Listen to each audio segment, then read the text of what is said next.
শীতের যে সমস্ত গাছগুলিতে ফুল আসছে না, এই তরল সারটি সেই গাছগুলি অবশ্যই প্রয়োগ করো। কীভাবে তৈরি করছি বলে দিচ্ছি। কয়েকটি কলার খোসাকে এভাবে কুচি কুচি করে কেটে নিতে হবে এবং সেটিকে 1 লিটার জলে 7 দিন ভিজিয়ে রাখতে হবে। 7 দিন পর জলের রং এরকমই কালচে বাদামি হয়ে যাবে। তখন সেই জলটিকে ভালোভাবে ছেঁকে নিতে হবে।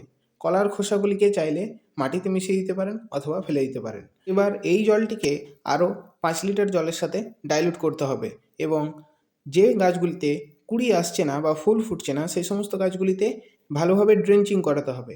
ড্রেঞ্চিং করানোর মানে কি, এতটাই জল দিতে হবে যাতে মিডিয়া দিয়ে টবের নিচ থেকে জল বেরিয়ে যায়, ঠিক ততটাই জল দিতে হবে। এই সমস্ত গাছগুলিতে ফুল না আসার প্রধান কারণ হলো পটাশিয়ামের অভাব, এবং এই কলার খোসাতে প্রচুর পরিমাণে পটাশিয়াম থাকে, যা গাছের ফুল আনতে সাহায্য করে এবং গাছের ভেজিটেটিভ গ্রোথকে বুস্ট করে। তাই অবশ্যই যে সমস্ত গাছগুলিতে কড়ি আসছে না বা ফুল ফুটছে না, সেই সমস্ত গাছগুলিতে এই কলার খোসা ভেজানো জৈব তরল সার অবশ্যই প্রয়োগ করো। শীতের আরও বিভিন্ন গাছের পরিচর্যার ভিডিও দেখতে শীতের বাগান প্লেলিস্ট চেক আউট করো।